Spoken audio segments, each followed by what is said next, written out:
ஒரு காலத்தில் 3 உலகங்களையும் நடுங்கச் செய்த சங்கடாசுரன் என்ற அசுரன் வாழ்ந்து வந்தான். அவன் மிகக் கடுமையான தவம் செய்து சிவபெருமானிடம் ஒரு பெரிய வரம் பெற்றிருந்தான்.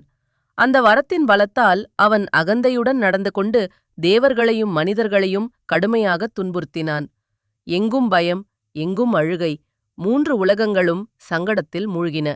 இந்த துயரத்தை தாங்க முடியாமல் இந்திரன் தலைமையில் அனைத்து தேவர்களும் கைலாசம் சென்று சிவபெருமானிடம் சரணடைந்தனர். ஓம் நம சிவாய, இந்த சங்கடத்தை யார் நீக்குவார் என்று அவர்கள் கேட்டனர். அப்போது சிவபெருமான் அமைதியாகச் சொன்னார், இந்த உலகின் சங்கடங்களை அகற்றும் சக்தி என் மகன் விநாயகருக்கே உள்ளது. அந்த செய்தியை அறிந்த பார்வதி தேவி தன் மகன் விநாயகரை மனமார வேண்டினாள்.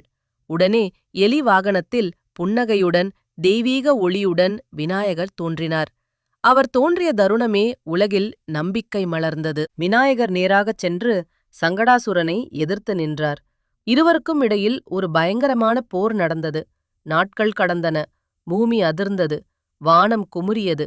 இறுதியில் விநாயகரின் சக்தியை தாங்க முடியாமல் சங்கடாசுரன் வீழ்ந்தான். இறக்கும் தருணத்தில் அவன் அகந்தை உடைந்து கண்ணீருடன் விநாயகரிடம் சொன்னான், ஓம் கணபதியே, நான் செய்த தவறுகளுக்கு மன்னியுங்கள். கருணையின் உருவான விநாயகர் அவனை மன்னித்தார். அப்போது சங்கடாசுரன் ஒரு கடைசி வேண்டுகோள் வைத்தான். இந்த நாளில் உங்களை வழிபடுவோர் அவர்களின் வாழ்க்கை சங்கடங்கள் நீங்க வேண்டும்.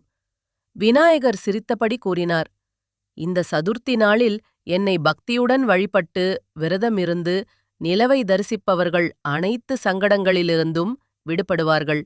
அந்த நாளிலிருந்து இந்த நாள் சங்கடஹர சதுர்த்தி என்று அழைக்கப்பட்டது. சங்கடங்களை ஹரிக்கும் நாளாக இந்த நாள் உலகில் நிலைத்தது. கதை சொல்லும் முடிவு. இன்றும் நாம் எந்த துன்பத்திலிருந்தாலும் விநாயகரை நினைத்தால் சங்கடம் விலகும். இப்படிப்பட்ட தெய்வீக புராண கதைகளை தொடர்ந்து கேட்க எங்கள் யூடியூப் சேனலை சப்ஸ்கிரைப் செய்யுங்கள்.